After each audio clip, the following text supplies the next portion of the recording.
Hallelujah. Amen. E te whalofa ma whatalofa atu le tātou ainga nei whaivaenga o le uli, ma lo le soifo manuia, ma lo le tauatai, ia i nei whaivai taimi o le vai ainga o le uli, leo o tātou iai, wha malulu atu le tātou ainga, ia o le mwhaiona pa au maile au na le tua, malona whantua, ia tu sa aima le tātou polkalame o le whaunga ngana o le malo Israelu, ia e whaftaile li o lo maua pea vanoa, ia wā le tātou malo sia i lunga o penga tawhailangi.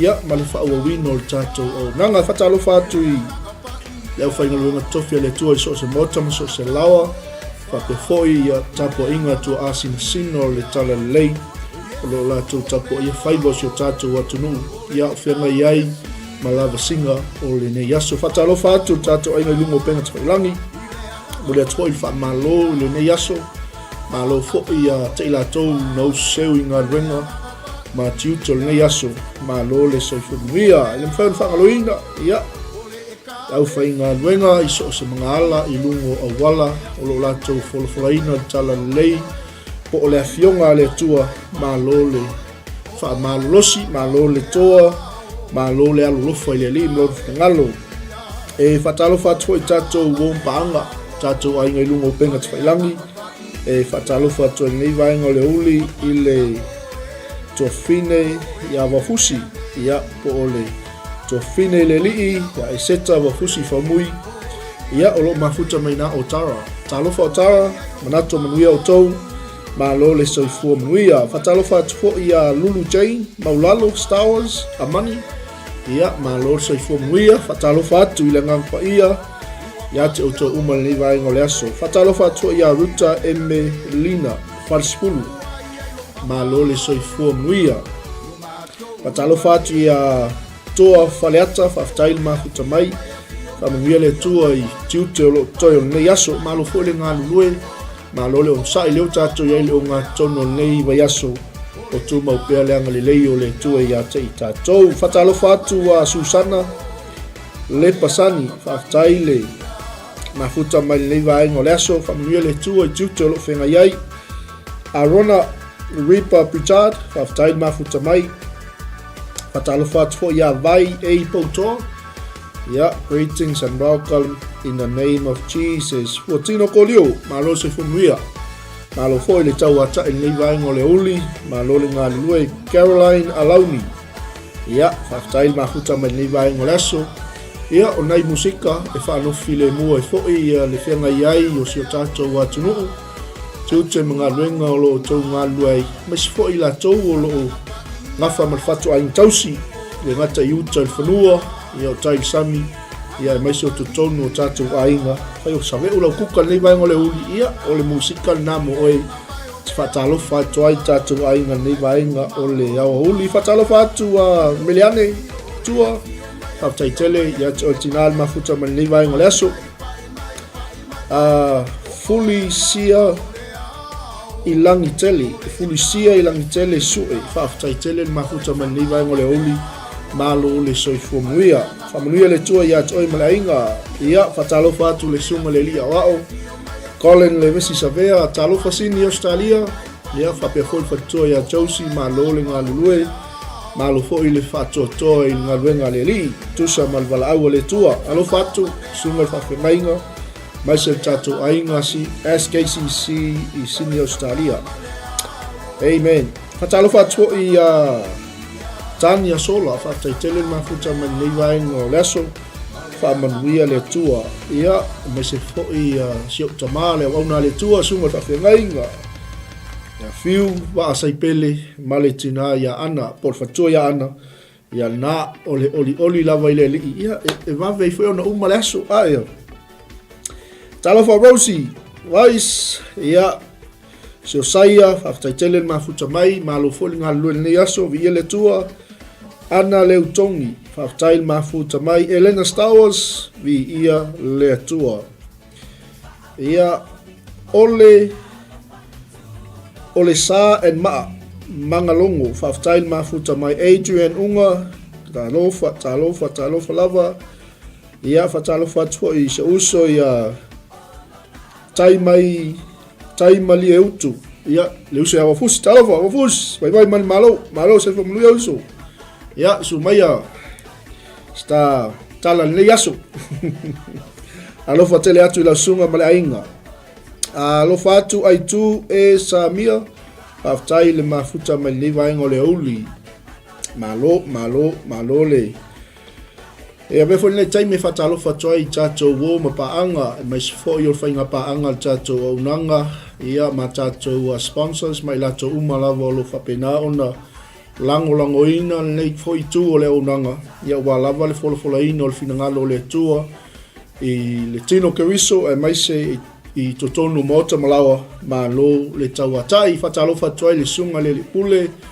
ia talainga ia matale marfatua ia to susulu o yaila o Samoa i le tautua ma le aunanga le tatou 𝚘𝚜𝚜𝚑𝚝 money transfer ma lo fo i le tautua tunu ma lo le alofa i le tua mlon finangalo e ngata i le fatalo fatu le uso ia Sam ma tatou aunanga le Provotech i manukau a fai o lo o tau sa ilia se no fuanga wale fa'alelei o lo sa ia e meso sa ngale mu anga iatu le tatou Provotech number 10 Mana Place i Manukau a wale siakiina o lo sa. Matalo fatu foi i le aunanga al tatou Serve with Love Catering sunga le pule ia luka malfatoa ia fuilima ia mal tatou aunanga i manureua o lo tautua ai le atunu e mai se foi ia o tatou tangata ma lolnga lue ia a whaio i ngai manureua ia Myers Road afeni ngal le aunanga tatou Serve with Love Catering ia fatau isau lunch ma na ia liva ngole aso ia wale nga ia tui mota malawa fatalo fatu foi le sunga whengainga ia tila leima fatu ia vailoa mas foi o le aunanga tatou Prince of Peace Ministry ia o lo lato lango ina foi le nei aunanga ia walava le upo le tua fatalo fatu ile tatou aunanga i Brisbane le sunga le whawhengainga ia o vaisu sala ia mal tatou polkalame o le leinga mo tangata uma ia o lo tutu mai fo il tau au malango ina le tatou aunanga ia walawa le awina atu le afionga le tua ia te oisa mo le tunu pele ia ai mai se foi ia o nisi tu o le tatou aunanga o lo mana o mia le fesoasani ma lo faftai le tau tua i le tua malona finangalo ma lo fo le ngā lue nai tu o le ngā ruenga ia i Brisbane Australia wa le fafanga ino tatou homeless ia le li ia fa pe fo il tatou au nanga ale alia tours ma le sunga ia Timothy Williams ma le au nanga ale alia tours ia o lo tu ma fo il tau au ia wa le tatou fainga pa anga mes fo i o le tatou Superb Kitchen tamaita ia wa o ia tala ma le au nanga le Superb Kitchens ia le tua malon ngalue ma lo le tautua i le li malona finangalo i le whangaloina ia le kalisia pele i le loto o le alofu noa Pentekoso i manureua ia o lo latou langolangoina le nei foi au unanga ia wa lava le afionga le tua ina ia sala la watu i tulu inga o le lalangi ma lo whaftai atu i lo ainga ia le langolango foi e tusa ma le tatou whainga paanga. Mais foi o le tatou Manai Podcasting Network le sungo le li o ia 𝚗𝗚𝚦𝗖𝗟𝗔𝗜𝗍 ma lo ngā lue mai ngai le West a wale whaolaina o nganga mo le finangalo le tua ia o tatou sponsors na o i lato umana o lo whapena o na whaipaanga ma le tatou au nanga ia o wale awina ato le fionga le tua le te mai mo ma le telo tatou polkalame o lo auto wa mai ai au na le tua e la tau te fola ina atu le tala le leimo oi e mwhainu whaangaloina ia au na le tua o lo tuntangiolo a ngai mai le aso ma le aso i le taimi ma le taimi ia wale momoli na atu le fionga le tua ia te oi lo mota mo lo lawa o lau TV o lau telefoni o lau laptop o lau device le alawa le tūlanga o lo e maua mai ai whaftai atu i ana au o lo latou saili le loloto le moana ia le auro ma le ario ia wale whangaino nganga o Samoa. Atalo fatu nei vaenga o le uli ia silupe fuiava whaftai mafuta mai whamanuia fo i le tua le ainga ngata fo i lea fatalo fatu i sio tamafa le nganga le sunga i le whawhiangainga ia freti 𝗗𝗚𝗦𝗓 ma le tinai a tise 𝗗𝗚𝗦𝗓 ia o loo taputapu ai mai mangele ma sio matou ainga i kalesia i mangele ia whaafetai talo whaafetai fo'i lango mai talofa viane malo sai fumanuia pa talofa atu nei vaenga le oli malo ngalue ia malo fo'i tau atai ia le ato i titi lava uma tato waso malo si tema liu talofa atu fine male ainga le nei vaenga le oli talofa lava sunga le uso ia manu lopa whaafetai mafuta mai alofa atu mo lau sunga male ainga ngata fo i lea sia lia vaa whaafetai mafuta mai sione niu fili mone whaafetai ia e mai se fo i le sunga i whaafengainga ia James Price ia ma tato i kalesia le kape ministries i senior o Melponi Australia whaafetai pastor mafuta mai livaenga le uli ma losi ngā luenga le li. Ia ele ngata fo i lea siata lango sele whauatea whaafetai mafuta mai whamanuia le tua hei wafusi ia su mai la whatali atu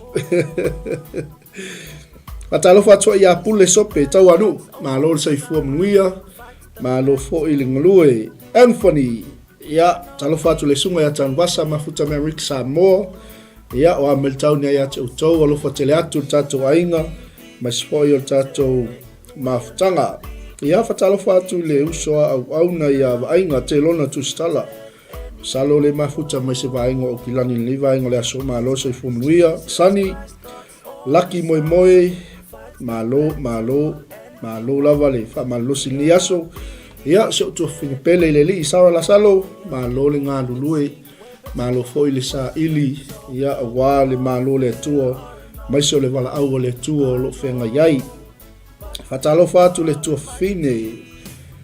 fine anaia saulele se fulu yopu ia malo se fumanuia malo foi le ngalue le ponpo e tusa o le tatou whaavaio ainga malo le onosai malo le sa ili malo foi le fai te talo ia o lo tatou mawai le malosi man wha malolonga le li ai mai se o lana whaau unga tatou te fola ai lana tala le lei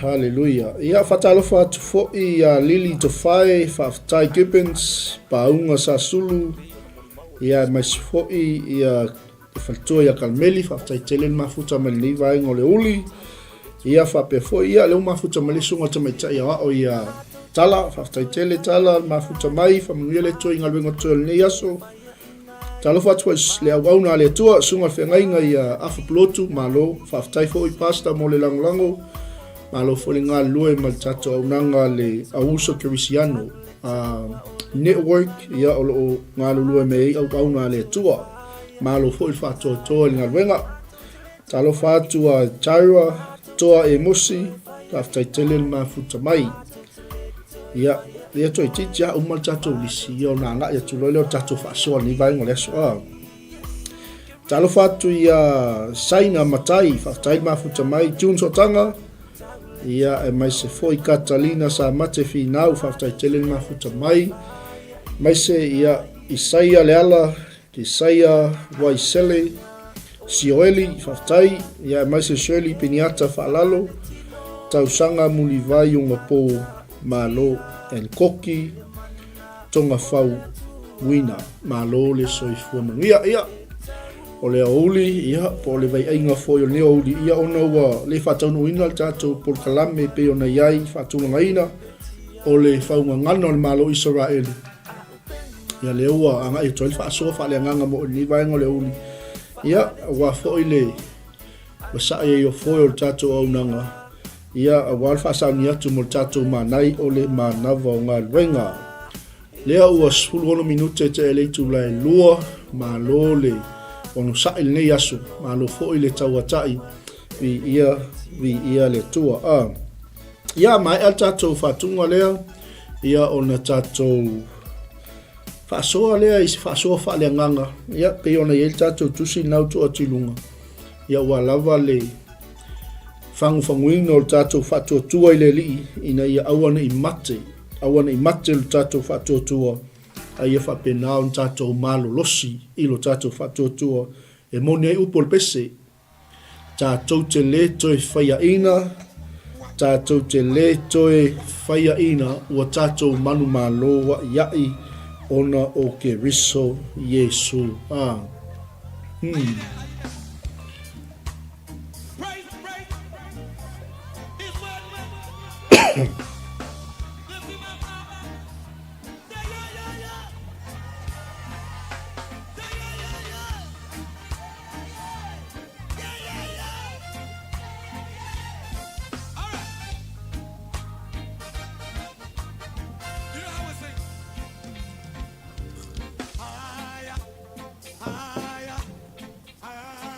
Yeah, na haya haya. Yeah, when our praises go up, the glory of God fall down. Tato abatu le vi inga ia te ia ona pa mai leo mamalu o le tua i lunga ia te i tatou. Tatou ko kalame o lo mulul mai le fiafi o le manai o le manavo ngadwenga tau le tula e wha nga ia tu tatou manai o le manavo ngadwenga ma le tatou taulanga fiafi le tale tula lima anga ia tu tatou taulanga fiafi ia ma se foi o tatou ko kalame ai o le yaso taualunga ai i le tatou lao ai el tupu o lo tapena ina au na le tua sunga whawhengainga ia taisia ma le whaifeau Pastor Johnson ia o le ataualunga ina le tatou au nanga le yaso i le tatou lao ai el tupu.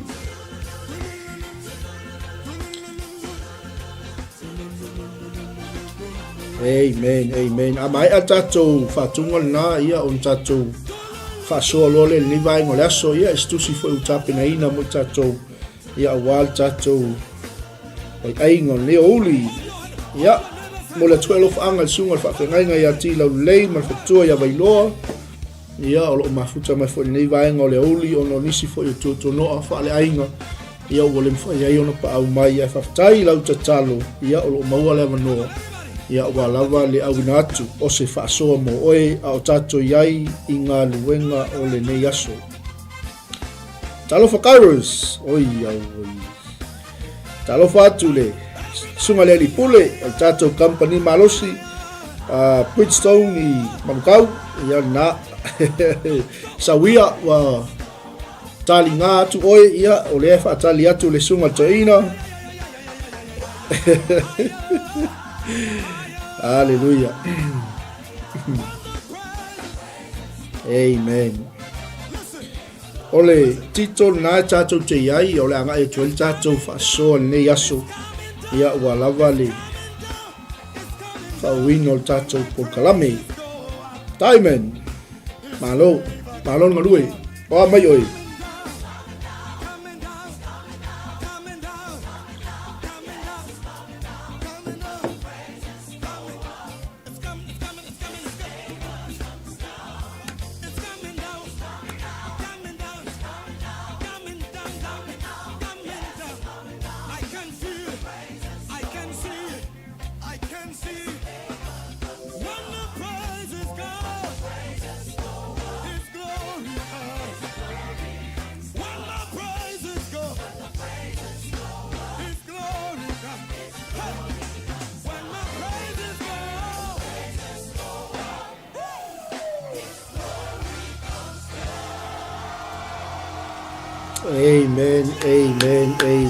Amen. Ya na talo fataimen malo se fumuia malo le ngalue malo futfa malo singa wenga lo fenga yai e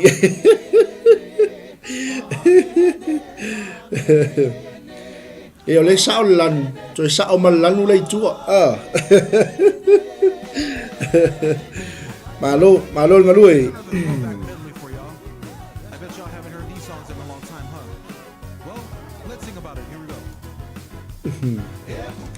Talo fatua sunga al whawhengainga ia Pastor Willie ia foi le sunga i tui fasina Pastor Iliu ma lo se fo manuia nei vaenga le oli fatalo fatua ile au na le tua sunga al whawhengainga ia wha minutu tangal vau ma lo le soi fo manuia O le tātou whaasoa nei aso. E on tātou anga ia toi nei vaenga le uli. Ia olo tātou iai le Tito lo mtau mua. Mantua tusi leo Tito na le lua lava mtaupu. Ia ai la whaungaina nei vaenga le mtau mua.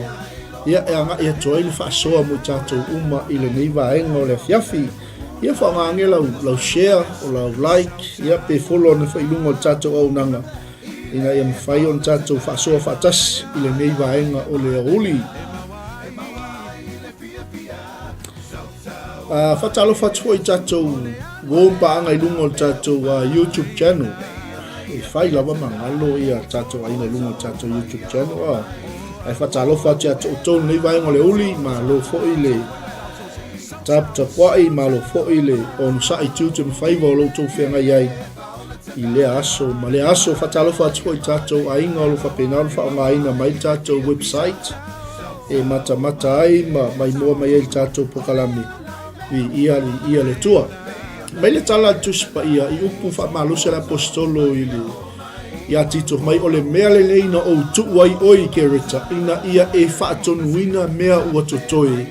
Ma ia e tō fia toia ina i lea a ai ma lea a ai. Whaapeo na o whai atu wai i ate oi. Praise God. Matalo whatu anga lei. Malo le soifua manuia. E se ma le tā ua upo la apostolo i le tangata ni o Tito ono stasi leo o tangata na awina atu le kalisia i kerita. Lea la ua wa au mai le tala ma awina atu le savali i le tangata leo Tito. Tito, whaimele o Paulo o le mea nei Tito na o tuuai oi kerita. Ina ia e whaatonu ina mea ua totoi. Ma ia e tō fia toia ina i lea ai ma lea ai. Whaapeo na o whai atu wai i ate oi olo no winga. E iei le tiute ma le matawhai oi. O le tangata leo Tito. O le ua wa whaatonuina ai e le apostolo Paulo. Mole e kalesia i ke reta. A tātou wawa aila matoto al tātou tusi liwa e ngole uli. O le matangofia ia o le au mainga le apostolo o le savali. O le awina atu o le savali i tangata leo Tito ina ia momoli lona loto malona fina ngale. Le tāua o le mafuaanga ma le wha moe ua tuuina atu ai o ia i le kalesia i kerita. Mai leo le apostolo Tito o a ua Paulo o le au na le atua ma le apostolo a Jesu Keriso. Ona o le wha atua o e ua filifilia i le atua. Ma le iloa le lei o le upumoni e i uai i le a mio atua. Amen. O lea ua whailo atu le apostolo i a Tito. Tito e le o au o se Paulo tafao. E le o au o se Paulo nofo. E le o au o se Paulo moi seitulou le whafonga si o tātou atunua. Mai Paulo ia Tito. Tito o au o Paulo o le au na le atua. Ma le apostolo a Jesu Keriso. Ona o le whaatotua o e ua filfilia e le atua. Ma le iloa le lei o le upumoni Tito. E hi uai le a mio atua. E whawhiwhea ona e maua. E whawhiwhea on tātou maua le a mio atua. Ina ua tātou i loa le lei o le upumoni. Ina ua o tātou malama le lei le upumoni a le atua. E mawhai ei ona i ua i tātou i le a mio atua. Whamele o le apostolo i a Tito. I le wha moe i le ola e wha vavau. Na fola i na mai talu mai tausanga o le vavau. E le atua e le mawhai ona tala pelo. Amen. O le iloa le lei, o le upumoni, e i ua i le a mio atua, Tito, i le wha moe le ola e wha vavau. E le istangata soifua, sila fia le le apostolo. E le isa tangata soifua e ola e au noa masona wha moe. Me foi la lea e pei ona tātou FAASOA 𝗟𝗔𝗓𝗏𝗏. Ma tātou wha alongolongo pea a o au mai sa vali o le fionga le tua e ana au auna mana perfecta mana apostolo. E le ai se tangata soifua i lungo le nifonga i le ele, na whaia e le tua, e le ai sona au ngā. E au ngā tangata uma. E au ngā tangata uma na whaia e le tua, na whaia tangata uma e iai lo lato wha moe moe. O le an wha moe moe, ina ua e malamalama le upu mona, e hi ua i le ami o tua, i le wha moe moe, i le ola e wha vavau. Lea le ola e wha vavau, lea na fola fola ina mai whai mai paulu, lea na fola fola ina mai talu mai tau sanga o le vavau e le atua, e le mawhai o na tala pelu. Leo tātou whaafonga mo tātou whai tau, tātou malamalama upo o le atua, whai mele fionga le atua, o le atua au ngā tupula ngā. The God of many generations, or 1,000 generations. Lea le whai mai paulo ia Tito, o le iloa le lei o le upu munu, e i uai le ami o tua, i le wha moe moe le ola e wha wavau. Lea lana fola fola ina mai i tupulanga e fia, i tupulanga e afe wa mawai atu. Talu mai tau sanga o vavau, e le atua e le mawhai o na tala pelu. Amen. Or FAASOA, mo tātou te tala noa, ia mo tātou fe FAASOA, ia o mai whai sau langona, au mai sau FAASOA whaalea nganga. E tusa o tātou mta upu nei vaenga o le aso langa o le whai upu nai lima e awina tua i le whaautua tua i se FAASOA mo tātou nei aso. Le whai mai e ia le apostolo ia Tito, o le mea le nei na o tuu ai oi kereta, ina ia ea whaatonu atu. Ma ia e tō fia toia ina. Whaapeo na uwha ia tuai ia te oi. Rono ina, there is a purpose there. E iai le mafuaanga, e iai le wha moe moe. Na tuu ai ai, ia Tito i kereta, ina ia whaatonu. Ina ia tō fia toia ina. E peo na whaatonu ina i e le apostolo. Tātou whai lai e lungo i le au mainga e le apostolo o le sāvali ia Tito. Me lai o le apostolo ia Tito. A ua whaalia mai lana lava fionga i ona pō e tatau ai. I le tala inga ua tuina mai ia te a. O lea ua whailoa me le apostolo. E leo se tala inga nano no mai e Paulo i seisi mea. E leo se tala inga na tala ia mai e seisi tangata i le apostolo. A fe mea le apostolo ia Tito, a ua whaalia mai lana lava fionga i ona pō e tatau ai. I le tala inga ua tuina mai atea, e tusa ma le poloa inga le atua, lo tātou whaola. Ai e le maa nai o le au mainga le apostolo le sāvati. E manino, le ia se mea e ne nefu o le tātou whaitau, e leise me fa pena ona de ne fol tato fa longo pe a o le te mea e ta tala to yo tato loto ma fa nga o tato tangata ai se ia fio mai lana no pa ia na te fa tumu le nga o amen alleluia e lo se tala inga lana nga ngo mai le apostolo istangata po seisi perfecta, po seisi apostolo. Ai whai mea, o le tala inga ua tuuina mai atea. E tusa malpoloa inga le atua, lo tātou whaola. Mana ia te lea. Mai lei o le apostolo, Tito, o lau tusi le nei. Lo lava atali i la whaatua tua, ua tuu tele, ia te oelea, lea lofa tu noa.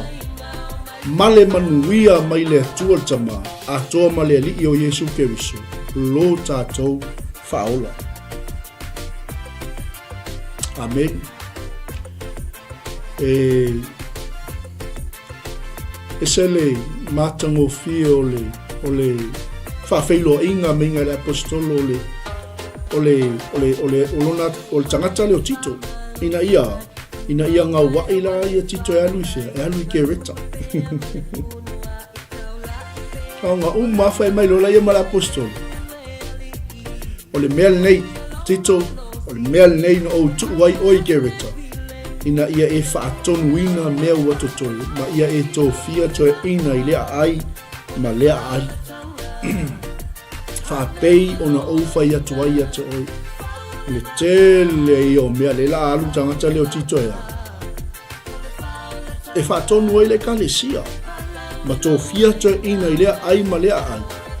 Ia awala lea, le wala awina, ma le ngā luenga. Ua wala awina ai e lea tua. Talo whangalo, haftai mafuta mai lewa inga le whiawhi a pe hoi whaingalotu. Pasta haftai. Ona whai mai leo le apostolu. Tito, ai se tasi e le mataulanga ina. O le tane alfafine to tasi o iai ana whanau e whaatuatua. E le ita ua I la tau ua ula wawale pe soli I tula fono.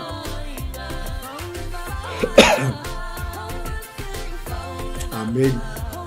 Mana ia a. Mai ia l'apostol Tito ai se tasi e le mtaulenga ia. O le tane alfafine to tasi o iai ana whanau e whaatuatua. E le ita ua I la tau ua ula wawale pe soli tula fono. A wae ta tau lava I lea. E le pikopo na le mataulenga ina o ia. Amen. Awa o ia le au na e tausi mea le atua e le fina vale, e le itango fie, e le inu te le waina, e le fasi tangata, e le manu manu I oloa. Aleluia.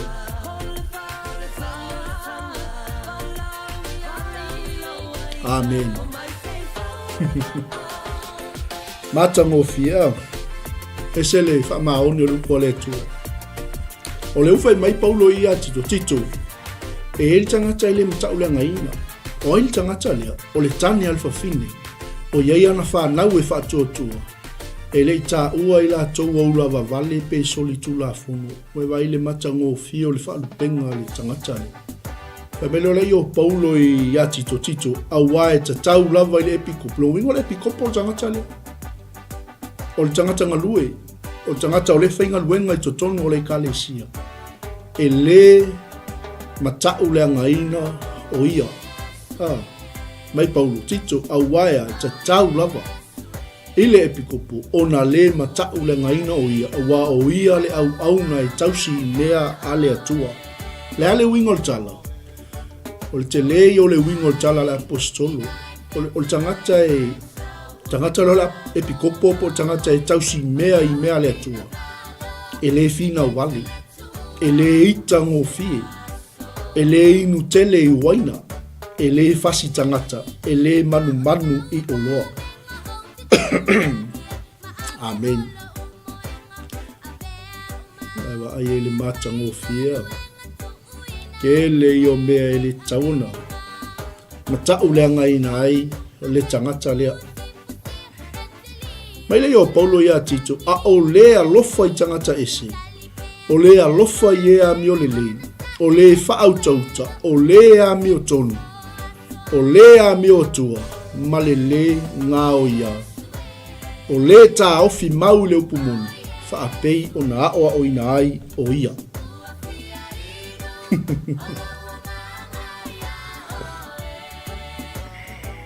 Amen. Mana ia I o ngai vaenga ia si tatou nufu lai tite I. Ona o le ua whaatonu atu e le apostolo tangata leo Tito. Ina ia mawhai o na wawa ai le lei ia toe ina. Tofi le lei toe ina mo le ngā luenga. E le ngal tasi se pito. Mai lea ai, ma lea ai, ma lea ai. Tofi ni toe ina e peo na ufai atu ia te oi Tito. Mai ia whaatonuina le kalesia I mea ua tutoi. Mai lele maa ngai I o le vaenga. Whai mai, a wae ta tau lava I le epikopo o na le matau le angaina o ia. A whapela le mention mai I le epikopo no wingo al ti a kono. O le awa, o le tai ta maa, tai tina, tai au talavou, tai whaili, tai mafutanga unga li laiti, tai ale aunga sa, so o se ministry, o so o se I tu tino o le ngā luenga. E le tatau ona. E le tatau ona matau lea ngaina. Aisea, whai mai Paulu, Tito. Aisea mea lengo whai atu e le tatau ona le matau lea ngaina le tangata lea. Leanga o ia o le tausi mea le atua. A olaina malamalama le pikopo malamalama ti a kono malamalama o le tangata wa filifilia e le atua mga lue tono nga luenga le atua. O le tausi mea. Le ala whai mai lola i o le apostol. E le fina uvali. E le ita ngō fie. E le inu tele i se waina. Amen. E le fasi tangata. E le manu i o loa. Tele au mea, tufa au mea mai matiba. Tele au mea i e alofa atu i youtu a oi. I e alofa atu i tangata o lo mo mea le fiso soani. Mai le o Paulo. Tito a o lea lofa i tangata ese. Amen. O lea lofa i ea mi o le lei. O lea whaautauta. O lea mi o tonu. O lea mi o tua. Ma le le ngā o ia. O le ta ofi mau le upumoni. Whaapei o na o ina ai o ia. Ina ia mawhaia e ia. Mai wa aile ia i le mana onga o le apostolo. Ina ia mawhaia e le ti a konu. Ina ia mawhaia e le epikopo. Ina ia mawhaia e le whaife au. Ona apo i atu i le mata upu e ola ai. Maa oa i atu i le fin au mai. Leala. O nga waa uma ia le whaatonuina i le apostolo Tito le ina ua tu atu le kalesia i kereta. Tangata lea. E le fina wali, e le itango fie, e le inu te le waina, e le fasi tangata, e le manu i o loa, o le alofa i tangata ese, o le alofa i ea mi o le lei, o le whautauta, o le a mi o tonu, o le a mi o tua, ma le le ngā o ia. Amen. O le tau fi mau i le upu moni, tau alunga a mea umalea. A mata le upumoni, e foi koe kau alunga i le upumoni. I ele tua, me a Paulo Tito, a iloa le lei e oe le upumoni, e i ua i le ami o tua. Ai wha uma upo le apostolo i a Tito, whai mai, a o le wha au tauta, o le a mi o tonu, o le a mi o tua, ma le le ngā o ia, ma le tau fi mau i le upumoni. Whaapei o na aoa o ina ai o ia. Ina ia mawhaia e ia. Ina ia mawhaia e le tai whai. Ina ia mawhaia e le aoa. Ina ia mawhaia e ti akona. Ona apo ai atu i le mata upu e ola ai. Ma aoa ai atu i e fi nau mai. Amen. Praise the Lord. Aisea, whamelo la i o Paulu. Aisea mo FAASOA toi whapea Tito ia te oi. A wae to a tele o e soli tu la fono ua tau tala i upu e lea o ngā. Ma whaase se atu.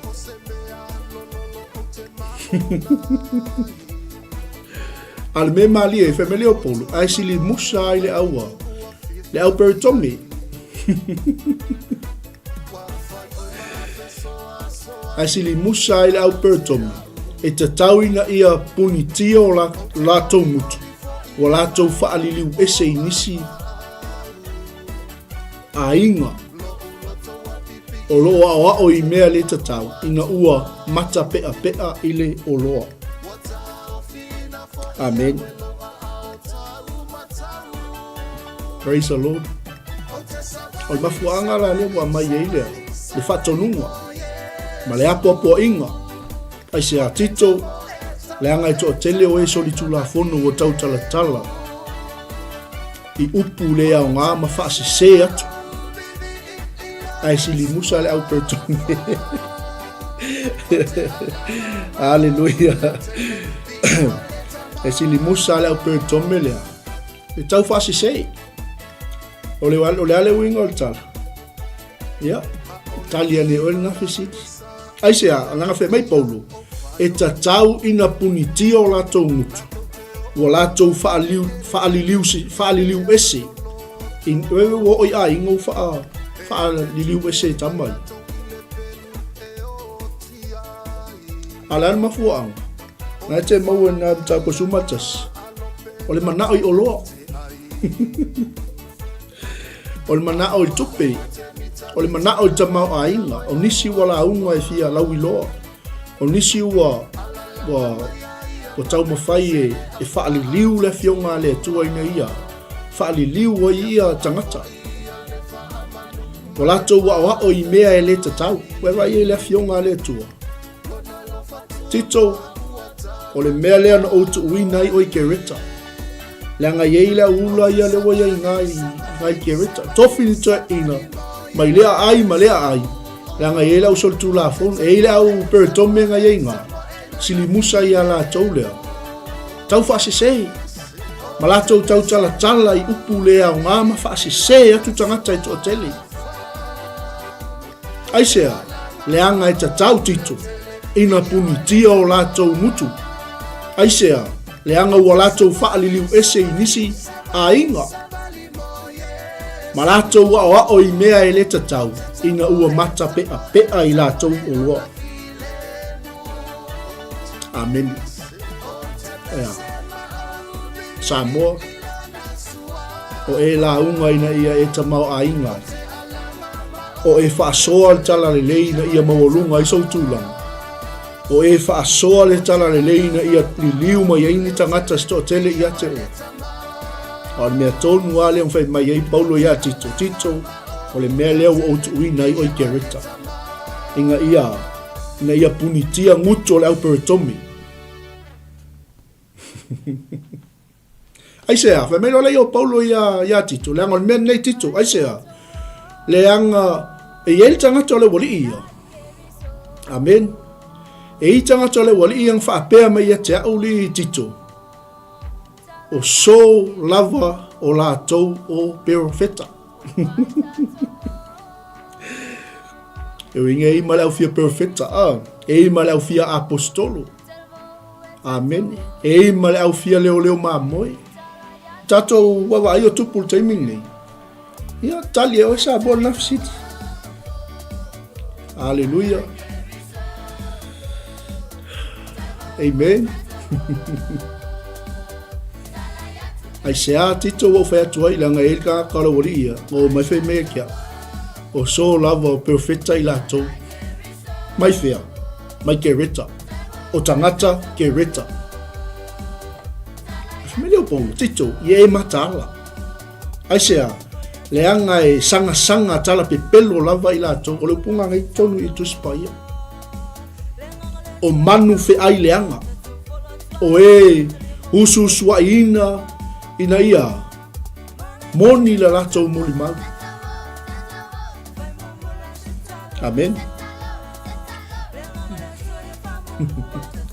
malo FAASOA tato ai ya le to titi lava ona anga ia tole o tato mana ni vai ngole aso malo le onsa mai le la io Paulo ia Tito o le mele no tu ina o kereta ye e matala ile boli ia mai e fatonuina mea ua totoi mai e totofi ni toi ina mai lea ai e fesosoani ia te oi mai le la io Paulo o le moli mau moni lava nei Tito o le mele ia maama ai ona e o yatu ya te ilato ina ia lato fa maoni le fa totua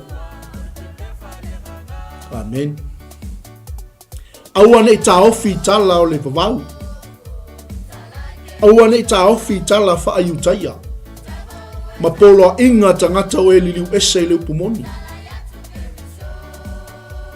hallelujah amen ese el manaya Tito yang ale wo ye le wali Ia ngau mai whai meo lātou profeta. Meo lātou apostol. Meo lātou au ngā lea tua. Mai whea. Mai ke reta. Tito o le mele o tu uina oi ke reta. Langa i sanga tala pe pelo lava i lātou. O manu whi aileanga.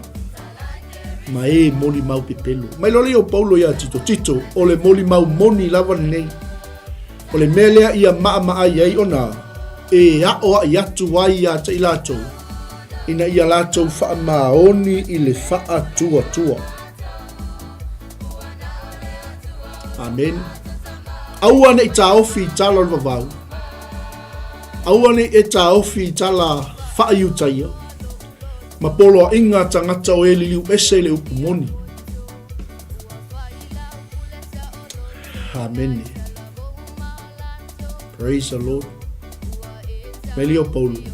Ai se a Tito wau whai atu e te oi nei mea. Le anga ua mamā mea uma iewa ua loto mamā. A o e loto e le lea ma le le whātua tua. E le mamā ia te i lātou se me tas. Ameni. Aia. A ua e le lea o lātou mawhau. A toa mo lātou loto fua te eifo. Ua lātou ta wane ua lātou i loa le tua. Ai whaafiti ia te ia lātou ngaluenga. O ino sia i lātou ma wha longa tata. Lātou te le wha maoni fo. I se ngaluenga le lei e tas. Hallelujah. Amen. Ewa lel mānai o le moli mau wha maoni le wa mai le apostoli a Tito. Ina ia awane ia tai se ina ile mafau. Nanga i titi te lel tam. Oh. E o fo iskamo Tito ia kai pe ia o Timoteo. E fai asila i Tito lo wali ia lo o le ngaluenga. O le wato fia il fe au mali ngaluenga. Le ala wa mai lo le fa mnato Paulo ia Tito. Tito o le mele an o tu uina i ke reta. Ia e fa atonu uina i mea watotoi. Ma ia e to fia ni toi ina mai lea ai malea ai. E fe sosoani ia te oi mali ngaluenga. Ai sea. Ia ngare ia ila le au peritome le ia au tala pe pelo, le ia au fia perfecta. O le ia au fia faife au. Ah. E lei o Paulo. Tito o le moli mau moni lava nei. O le mele ia maa ai. Mama ai lea ona e a o ai atu. Pa o ai atu i tangata kereta. Ina ia latoa wha maha oni wha tuatua. Aua nei tā ofi i tala pe pelo la wali ia. Aua nei tā ofi i tala o vavau. Aua nei tā ofi i tali tonunga. Ma polo a inga tangata o e liliu ese i le upu moni. Nanga ia isi tangata le wha pea tātou o tangata o le wha tuatua. Ao tangata walatou liliu ese mai i le upu moni. Amen. Mai lolei o Paulo ia Tito. Ua mamā mea uma i e ua loto mamā. A o e loto le lea ma le le whaatotua. E le mamā ia te i lātou se me tas. Ngā ngai pe iluma. Savali pe iluma. Ta mo e pea. Ave pea le fu o le manu malo. Amen. Aua te toi whaatanga ina se tala mai tua. Aisea, a wawa mamā mea uma ye ua loto mamā. A o e loto le lea ma le le whaatotua. E le mamā ia te i lātou se metas. A ua ele e lea o lātou mawhauwhau. A toa mo lātou loto fua te eifu. Amen. Mai lolei o Paulo. Tito, wa lātou ta wane wa lātou i loa le atua. Ai whaafiti a te ia lātou ngaluenga. O ino sia i lātou i whia. Ma whaalong ta tā. Lātou te le wha maoni fo i se ngaluenga le lei e tas. Whawheon tātou i loa tangata ia. Ia i longo whia lau whaalong kaka. O le fola to al ngaluenga le ka le sia whaali meni manatu. O le avatu al fina ngalo al whaife au whaali meni manatu. Amen. Tangata whaalong ta tā. tangata u whaafiti ngā luenga. Ua lātou whai mai, ua lātou iloa le atua. O le mea ngei ngā amaka mai e ngā luenga. O le mea ngei ngā...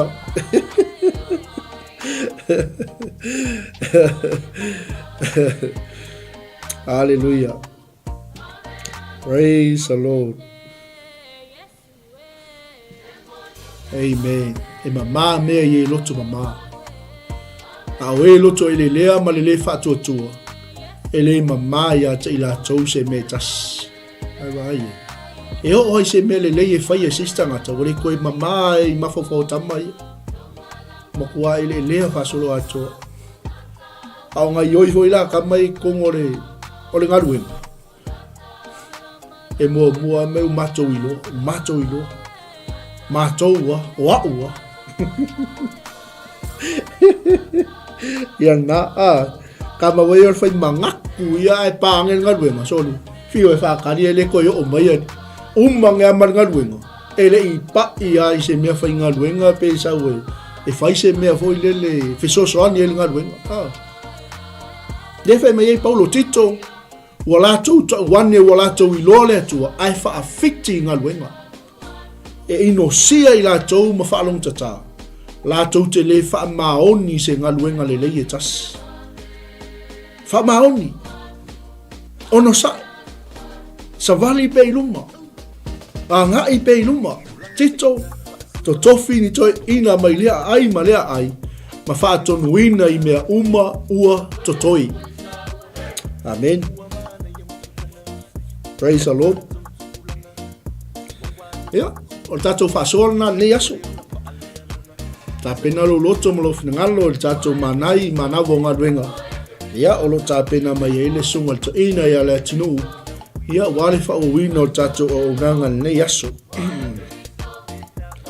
Tatou wha malosi. Tatou ngai pe luma fa e luma o tatou ulu. Tatou baba yatu i le atua. Leanga o leo tatou whaasoa le aso nei. Ia tangata whaapea a. A fe me ala apostolo ia Tito. E ta tauna punitia o lato ngutu. Ina ia awane ia. Ina ia awane o lato whaaliliu ese. Awane o lato wao atu tangata ma wha. Ni liu ese tangata e toa tele. Leanga ua mata pea i o. Amen. Ia o mai o Samoa. Ia tulo au na le tua le upua ia le tua e le whaaloalo stangata. E o ia te au le tau talatu a o whaife au. O ula unga te tau mawhai ai na ia tele so tamau ainga. O fola le upua le tua ina ia muli mai tangata stoa tele ia tea. E tali la vai olna fesili. O la unga le upua le tua mo fola tala leina ia si tia isa utulanga. Kaka uma ia le whai mai ei Paulo ia Tito. Tito, o le mea lea no utuina i 𝚘𝚘𝚘𝚘𝚘. A whai o e whaafonga me le aso nei. Samoa le atunu pele, lo uso i le tala le nei. O whea le tō vine, o whea le malai le naua atofa i le atua te ngalue ma le whaamaoni. Amene. Ngalue ma le whaamaoni, au noa ma le whaamaoni, tau tua ma le whaamaoni. Le anga olo i le langi lo tātou tauni. Amene. Auani o tātou ngalue se tofi. Auani o tātou ngalue ono se mea ua o tau mawhai i tātou e si tia i o tātou tangata. Hallelujah. Praise the Lord. A whai o mai moa mentala vau ni efiafi. Ia veha oi o se Tito. Mai ea Paulo Tito o le mea lea no tuina i 𝚘𝚘𝚘𝚘𝚘. Ia e whaatonuina i mea uma wata toi. Ma ia e tō fia ni toi ina. Amen. Ia o lawa ngā whasoa mo tātou. Ia hui la anga i atu tātou mānai o manawo ngā ruenga. Ia aua nei a sea le ngilo o lau la au. Mai se foi o lo whaafonga mai nei vaenga o le fiafi. Whaamanui a tele le atua ia te oe malo ainga. Ma lori ngā lulue. Ia malo foi le tau atai. Ta māma tina o lo ngafua ma le whatu ainga taus. Vi ia vi ia le tua le nei vaenga le fiafi. Tama whaptitele la upu e te awai ma fangu le tua i o mātou tangata. Ina ia aua ni o mātou ngā lulue le li e whaailoa ai mātou. Aua ni o mātou fola atu ina ia muli mai tangata sto tele. Aua ni o mātou launga atu le upu le tua ina ia sue ni o mātou tamau ainga. Hallelujah. Aia mātou ngā lulue ma le whaamaoni. Mātou auna ma le whaamaoni. O le mele ne e tuuina i mātou i nei usila. O le mele ne e tuuina i tangata le i Samoa. O le mele ne e tuuina i tangata le i Australia. O le mele ne e tuuina i tangata le i Amerika. O whea lava le tua ua e to toina i mātou. Ia mātou ngā lulue ma le whaamaoni. Ia mātou auna atu le tala le lei. Ina ia manu maloina. Se nganga mo oi malo fina ngalo. Mātou whaalau tele lo fina ngalo le tua e leo mātou lava. Whaaftai tele le li e. Te whaongaina so mātou whatau wa. Te whaongaina lo mātou vai. E whaamaina i mea malo losi lo mātou tua. Whamanuia le tamarana, whamanuia le tinarana, whamanuia le tua e lau au whainga luenga fola. E lau au whainga luenga totofi le li e i so se whata whaitaulanga. Ia moni la mātou ngā luenga ma le mātou au nanga. Na ia vi ia laua fio i mea uma mātou te whaia. Whamangalo i mātou tamā i sa mātou wanga ua le tau lau sila. Au mātou tutua i le tua le taita inga o. Se au ma ngā luenga le tua wa e tofi nai mātou. Tamā mātou te mana o mia lau taita inga. Whamanuia i se o mātou atu pele o Samoa. Whamanuia i wōma paanga al Global Kingdom TV. Ono Yesu wala tol mātou tatalu. Amene. Ia, whamuia le tua Samoa ni vai ngole fiafi. Afo le tula e tolu anga iatu tātou manai, manavo ngā luenga. Ia whamuia le tua i le toi tali watu i mauta malawa. Ono Yesu. Amene.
Hey sis, where are you going? Oh, I'm just heading out to find a place to send money to my uncle in Samoa. Oh, why waste time and petrol? You can use UP Group Money.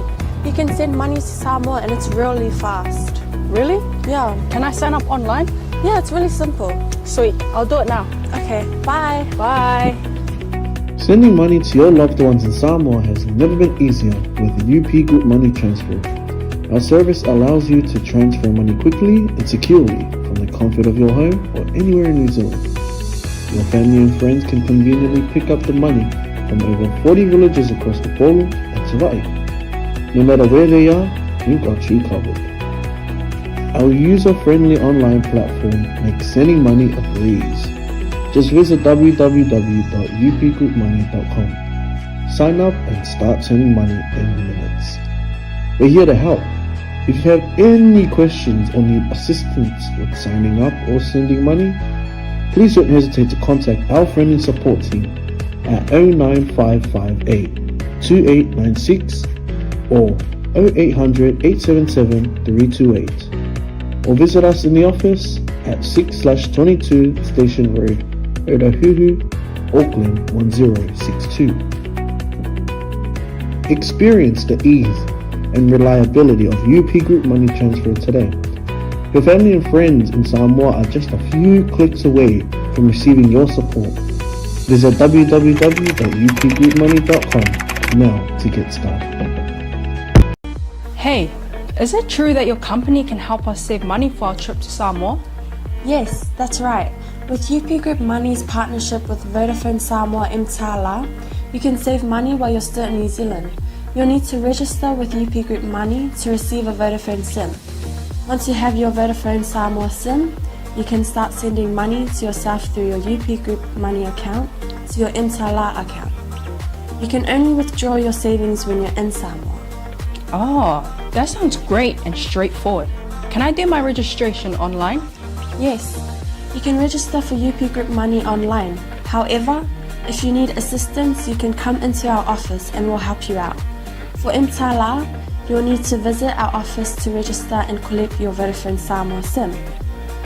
UP Group Money, in partnership with Vodafone Samoa 𝚘𝚘𝚢𝚘, offers you a unique way to save for your trip to Samoa while you're still in New Zealand. Here's how it works. First, register with UP Group Money. You can do this online or visit our office for assistance. Second, receive your Vodafone Samoa SIM. To complete your 𝚘𝚘𝚢𝚘 registration, you'll need to visit our office. And lastly, start saving. Use your UP Group Money account to send money to your 𝚘𝚘𝚢𝚘 account. The best part, you can only withdraw your savings once you're in Samoa, ensuring you have funds ready for your trip. Wow, that sounds really convenient. I can't wait to start saving. Exactly. So why wait? Visit our website to register with UP Group Money today or stop by our office for any assistance. Make your trip to Samoa even more enjoyable with our hassle-free savings plan.